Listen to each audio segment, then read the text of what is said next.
I am not the kind of person who does things halfway. When I decide to build something, I build it right, or I don't build it at all. So when I finally saved enough to put in a backyard pool, I didn't settle for some plastic shell you'd find at a weekend garage sale.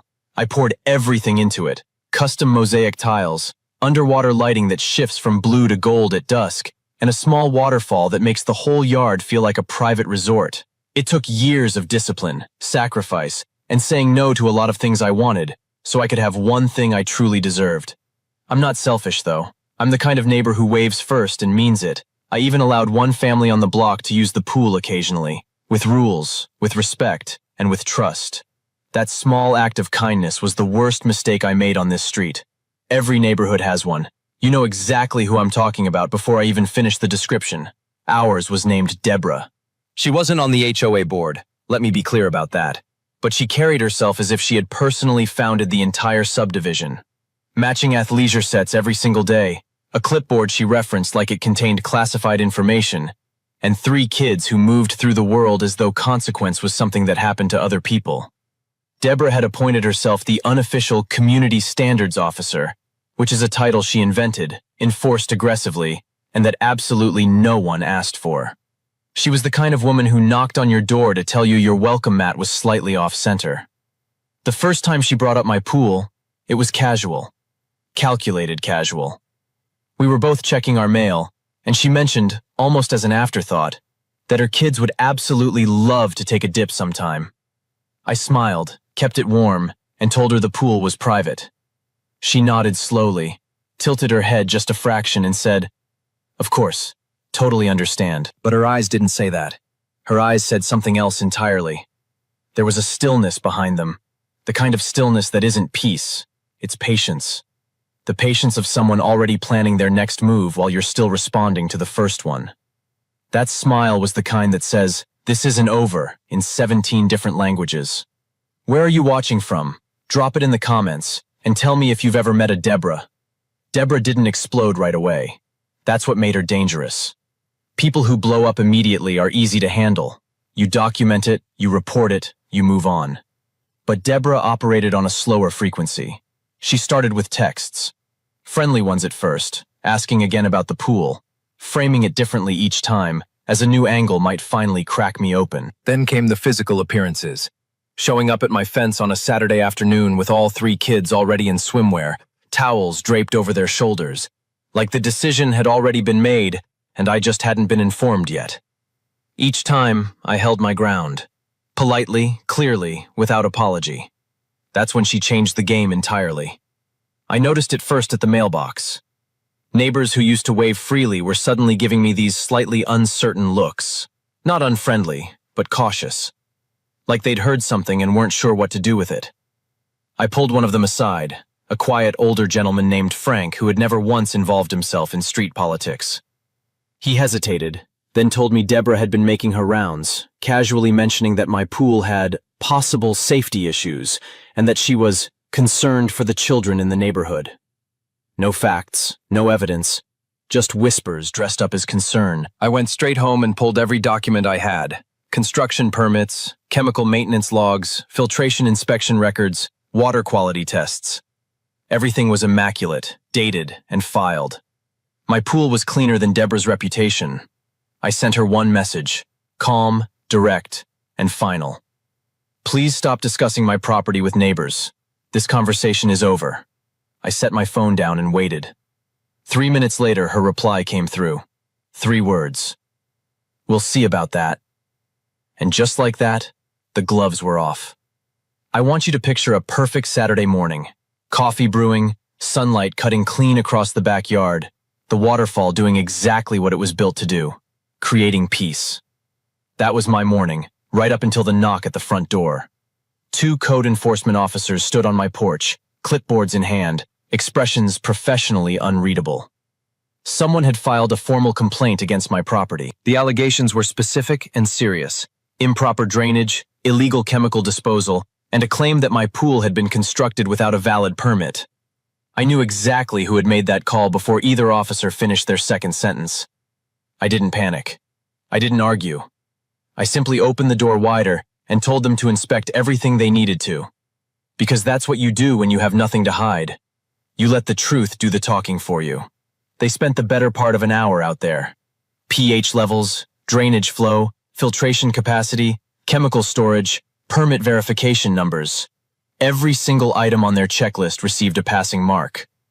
One officer actually paused at my filtration system and said, quietly and almost reluctantly, that it was one of the cleanest setups he'd seen on a residential property.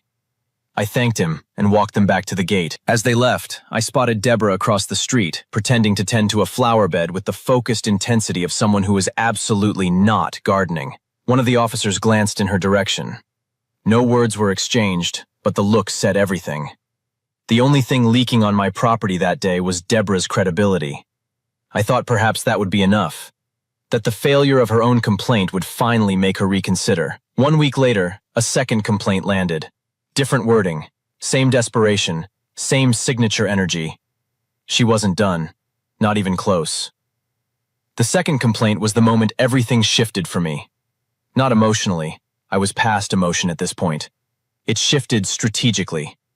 Because there's a certain kind of person who mistakes your patience for weakness, your silence for surrender, and your kindness for something they can keep pulling at until it unravels.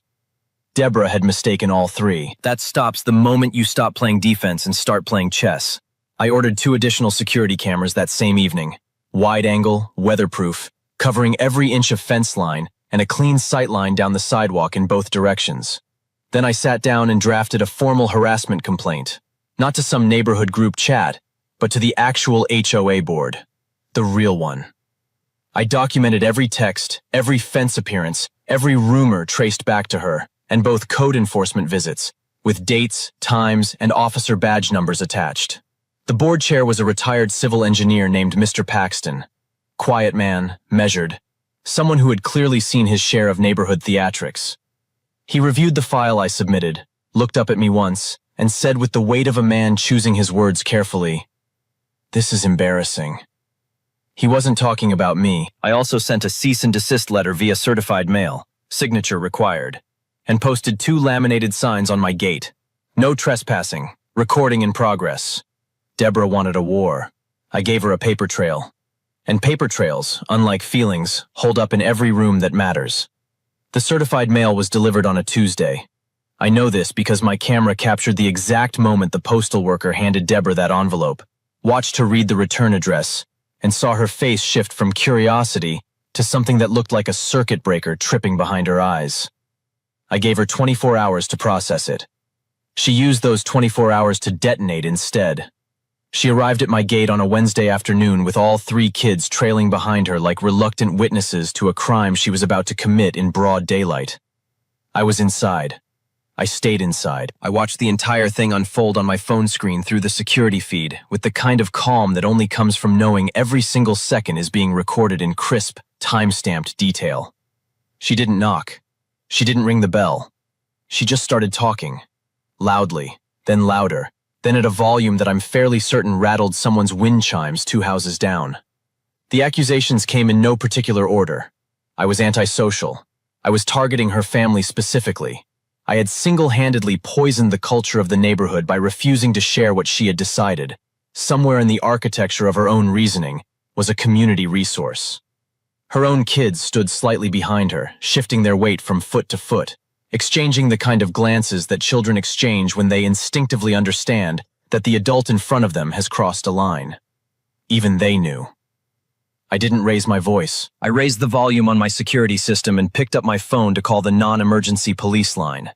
I stated clearly that I had a trespasser at my gate making verbal threats, and I sent the live camera footage directly from my app before I even finished the sentence. 2 officers arrived in minutes. They had already reviewed the footage before stepping out of the car. Deborah tried to explain her perspective. They had no interest in her perspective. They had video.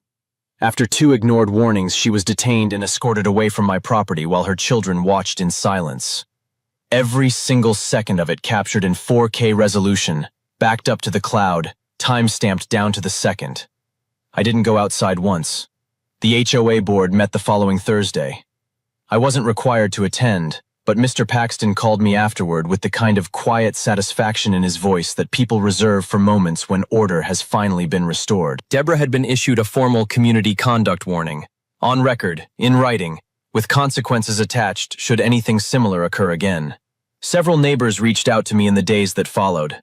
Privately, through texts, through quick conversations at the mailbox. The message was consistent.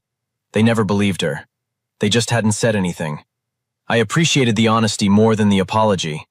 I had the pool serviced the following weekend. New lounge chairs, upgraded lighting, and a small addition to the waterfall that I had been putting off for months. I sat beside it that Sunday evening with something I hadn't felt in weeks. Genuine, uninterrupted quiet. No complaints, no cameras to check, no texts with hidden meanings. Just water, light, and the sound of something I built with my own discipline reflecting the last of the day's sun back at me. My pool is still the most beautiful thing on this street. Deborah's lawn, on the other hand, well, let's just say karma waters its own garden. If any of this felt familiar, drop your story in the comments. Like and subscribe for more. You already know why.